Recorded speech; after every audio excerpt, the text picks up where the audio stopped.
Break से पहले हम बात कर रहे थे ईरान और इजराइल के बीच में चल रहे टेंशन्स की, और इस टेंशन के बीच में जो रॉकेट्स की बात कही जा रही है उसमें एक बयान आता है और उस बयान में कहा जाता है कि रॉकेट जरूर फेंकिए पर एक दूसरे पर नहीं, स्टार्स की तरफ फेंक रही है, यानी कि अंतरिक्ष की तरफ जाएं। और ये कहने वाले शख्स थे इलॉन मस्क। आने वाला हफ्ता भारतीय ऑटो बाजार के लिए बड़ा होने वाला है। टेस्ला के मालिक इलॉन मस्क भारत दौरे पर आने वाले हैं। जानकारी के मुताबिक इलॉन मस्क रविवार यानी 21 अप्रैल को भारत पहुंचेंगे, यानी कि कल, और 22 अप्रैल यानी कि सोमवार को उनकी प्रधानमंत्री नरेंद्र मोदी के साथ मुलाकात होनी है। इलॉन मस्क का यह पहला भारतीय दौरा है और भारत में पहली बार प्रधानमंत्री नरेंद्र मोदी से वो मिलेंगे। इस मुलाकात के दौरान वो भारत में निवेश के साथ कई सारे बड़े ऐलान कर सकते हैं। सबसे बड़ा ऐलान टेस्ला की एंट्री को लेकर हो सकता है, जिस पर चर्चाएं हैं, जिस पर बहुत बड़ा बज़ बन चुका है। सूत्र ये बताते हैं कि भारत में टेस्ला की एंट्री होने वाली है। इसके लिए तैयारियां कर ली गई हैं और मॉडल 3 के साथ टेस्ला की भारत में एंट्री संभव हो सकती है। इलॉन मस्क भारत में $3000 करोड़ के निवेश का रोड मैप कर सकते हैं। ये रोड मैप की हम बात कर रहे हैं। इनिशियल कितना होगा उसकी भी फिगर्स हैं। टेस्ला को लेकर दिल्ली और कर्नाटक में शोरूम के लिए भी बातचीत एडवांस स्टेज में है और हो सकता है कि आने वाले समय में इन दोनों में से किसी एक शहर में टेस्ला अपना शोरूम खोले। ऑटो कंपनियों के अलावा इलॉन मस्क आईटी और स्पेस स्टार्टअप सेक्टर्स में भी निवेश की स्ट्रैटेजी तैयार कर सकते हैं और इसके अलावा ईवी कार के साथ कंपोनेंट मेकर और बैटरी मैन्युफैक्चरिंग में निवेश पर भी चर्चा हो सकती है। इसीलिए जो निवेश का जो ये नया पूरा पैसा निकल कर आया है वो ज़्यादा बढ़ा हुआ आ रहा है, क्योंकि वो पूरी स्ट्रैटेजी के साथ आएंगे। यही नहीं, कहा यह भी जा रहा है कि इलॉन मस्क भारत में सैटेलाइट आधारित सेवा की शुरुआत की रूपरेखा भी घोषित कर सकते हैं, स्टारलिंक। तो वाकई में इलॉन मस्क भारत आएंगे, लेकिन क्या लाएंगे और क्या लेकर जाएंगे, ये एक बहुत बड़ा सवाल। बग्गा सर मेरे साथ लगातार बने हुए हैं। बग्गा सर, क्या लेकर आ रहे हैं इलॉन मस्क और क्या लेकर जाएंगे? देखिए, एंड में वो बिजनेसमैन ही है और बहुत पैनी पकड़ रखते हैं अपनी बिजनेस पे। और ये हमें जरूर दिमाग में रखना है कि बहुत अच्छा है कि लेटेस्ट टेक्नोलॉजी आएगी, ईवीज का इकोसिस्टम बनेगा, और ये हो सकता है कि वो ये भी ऐलान करें कि बाकी प्लांट्स के लिए भारत से वो पुर्जे भी बना के भेजेंगे, क्योंकि जो भी इनको रियायत दी जा रही है कस्टम ड्यूटीज पर, उसके सामने एक्सपोर्ट का टारगेट और इन्वेस्टमेंट का टारगेट दिया जाएगा। अभी टारगेट है $500 मिलियन का इन्वेस्टमेंट करना। घोषणा हो सकती है $2 बिलियन तक की घोषणा हो सकती है कि 17,000 करोड़ हम अगले कुछ वर्षों में लगाएंगे और इतने सालों में हम इंडिजिनाइजेशन करेंगे कि पुर्जे जो हैं उसका 50%, 60%, फिर 100% भारत में ही बने। उस तरह का एक रोड मैप हो सकता है। और ये पुराने निवेशक हैं दीपक जी, पेपैल से लेकर बड़ी बड़ी कंपनियों को इन्होंने स्टार्टअप के तौर से लेकर सक्सेस तक लेके गए और अपना फॉर्च्यून भी बनाया। तो ये एड्रेस भी करेंगे हमारे स्पेस के जो एंटरप्रेन्योर्स हैं उनको। तो ये तो हुई अच्छी बात कि अच्छा एक बड़ा इन्वेस्टमेंट की घोषणा होगी। भारत को ये इलेक्ट्रिक व्हीकल्स का इकोसिस्टम मिलेगा, भारतीय ऑटोमोटिव इंडस्ट्री में नौकरियां बनेंगी और चाइना प्लस वन स्ट्रैटेजी में एक और सुनहरा अक्षर लिखा जाएगा। इनफैक्ट चाइना में ग्लोबल टाइम्स वगैरह जो हैं कम्युनिस्ट पार्टी के ऑर्गन्स, वो ऑलरेडी क्रिटिसाइज कर रहे हैं कि भारत के बस में नहीं है इस तरह की चीजें बनानी, एडवांस चीजें बनानी। वो दिख रहा है कि चाइना में परेशानी बढ़ रही है, क्योंकि इनका बड़ा एक प्लांट है शंघाई में जहां से ये विश्व भर में बना के गाड़ियां भेजते हैं। और नितिन गडकरी साहब ने यही कहा था कि देखिए, आप वेलकम है हमारे मार्केट में, आप भारतीय उपभोक्ताओं के लिए बनाइए गाड़ियां, एक्सपोर्ट के लिए भी बनाइए, बट भारत में बनाइए। ये नहीं कि शंघाई से आप लेके आए कंप्लीट सीबीयू किट्स लेके आए और उस पर मेड इन भारत जस्ट ऊपर नाम के लिए लगा दे, वैल्यू एडिशन सब चीन में हो।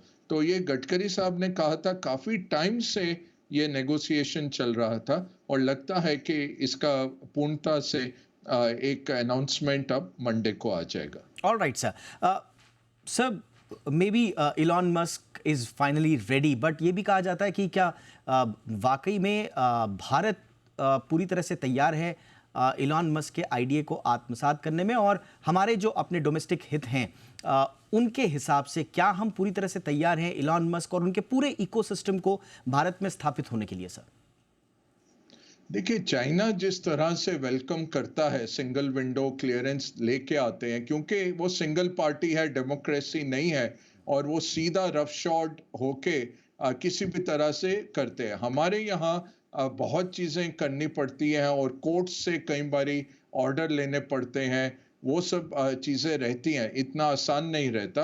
बट हमारे यहाँ एटलीस्ट चार स्टेट्स में बहुत अच्छा इकोसिस्टम अब बन गया है ऑटोमोबाइल्स का। तमिलनाडु में है, महाराष्ट्र में है, गुजरात में है, और साथ में कर्नाटक में भी तमिलनाडु के बॉर्डर के साथ लगा हुआ है होसुर का बहुत अच्छा एक इकोसिस्टम है। तो हमारे पास जरिया तो है फुलफिल करने का इनका एम्बिशंस।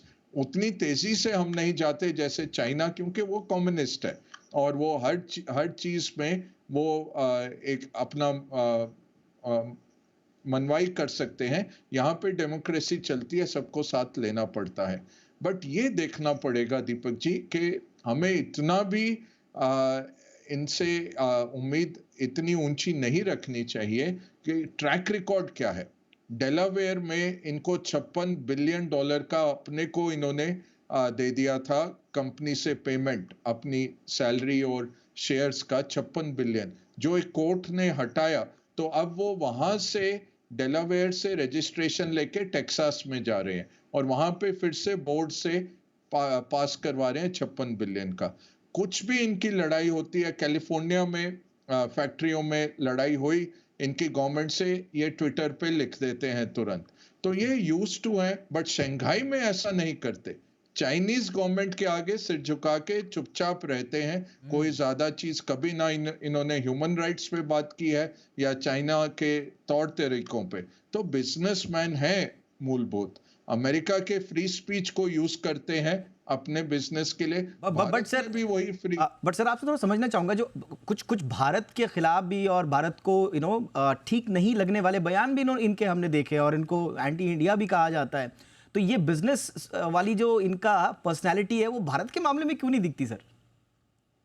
नहीं वो नहीं, देखिए अमेरिका में भी, क्योंकि अमेरिका में फ्री स्पीच अलाउड है, तो वो कैलिफोर्निया के गवर्नर की निंदा करेंगे, बोलेंगे मैं टेक्सास में खोल रहा हूं अपनी नई फैक्ट्री, सब चीज मैं ले जाऊंगा। तो ये कोई बड़ी बात नहीं है 2 साल बाद ये कहें कि बहुत ब्यूरोक्रेसी है या कुछ भी, अगर इनको पसंद ना आए तो ये एकदम से शुरू हो जाए। चाइना में इनकी हिम्मत नहीं होती, क्योंकि चाइना वाले तो बंद कर देंगे। और चाइना में ऐसे रहता है ना दीपक जी, उनका जो ये निवेश भी रहता है, वो चाइना एक दिन में बंद कर सकता है, जब्त कर सकता है सब कुछ। तो कभी इन्होंने चाइना के साथ चूं भी नहीं करी। बट आप पूरा भरोसा रख सकते हैं, क्योंकि भारत में फ्री स्पीच है, तो कुछ ना कुछ तो इनका आएगा आने वाले वर्षों में। अब देखिए ना कि एक तरफ ये भारत विरोधी बयान देते हैं, जैसा मैं कह रहा था, लोग नाराज भी रहते हैं, और दूसरी तरफ बर्लिन की जो फैक्ट्री है वहां पर राइट हैंड ड्राइव कार जो है उनकी मैन्युफैक्चरिंग चल रही है, ताकि ये एक्सपोर्ट कर सकें उसको इंडिया के लिए, उसको रेडी ये पहले से करना शुरू कर चुके हैं। तो अब देखते हैं अगर ये भारत को अमेरिका समझ रहे हैं, बहुत अच्छी बात है, लेकिन भारत को कितना नपा तुला इनके साथ संतुलन में व्यवहार करना होगा, ये आने वाले दिनों में थोड़ा देखना होगा। एक बात जो अच्छी करी भारत ने, वो ये करी कि थोड़ा सा इनको भी दिखा दिया कि एंट्री बाबू इतनी आसान नहीं है, इसलिए थोड़ा सा आपको भी हिसाब किताब में रहना पड़ेगा। तो बहरहाल कल एलॉन मस्क आ रहे हैं, कल और परसों संडे को आ रहे हैं, और संडे और मंडे को काफ़ी एक्शन रहेगा उनकी इस यात्रा के बाद। तो देखते हैं कि किस तरह की बातें निकल कर आती है। यस सर कुछ कह रहे हैं सर हम। और दीपक जी, जो आपने सैटेलाइट का भी कहा था, तो वो डीओटी बहुत क्लियर है कि आपको खरीदना पड़ेगा, ऐसा नहीं कि आप आके सैटेलाइट लगा दें, और भारत के रूल्स फॉलो करने पड़ेंगे। तो मुझे नहीं लगता स्टारलिंक का कुछ ज्यादा अनाउंसमेंट अभी आएगा, वो भी देखेंगे, पूरी तरह से देखेंगे। तो ऐसा नहीं, बहुत सही कहा आपने। देखिए सारे जर्मन ऑटोमेकर यहाँ बैठे हैं, सारे जापानी बैठे हैं। कभी आपने देखा भाई मिस्टर टोयोटा आके मिल रहे हैं प्रधानमंत्री को या ये सब? ये बहुत ज्यादा ही कुछ इनको रेड कारपेट दिया जा रहा है। चलिए अच्छी बात है, निवेश लेके आ रहे हैं, बट ऐसा नहीं है कि मर्सिडीज निवेश नहीं लाया या बीएमडब्ल्यू नहीं लाया या बॉश जो इतने सालों से भारत में बैठा है, रॉबर्ट बॉश, और बना रहे हैं कल पुर्जे, और बहुत सारी ऐसी कंपनीज हैं जो काम कर रही हैं भारत में और भारत के रूल्स फॉलो करके।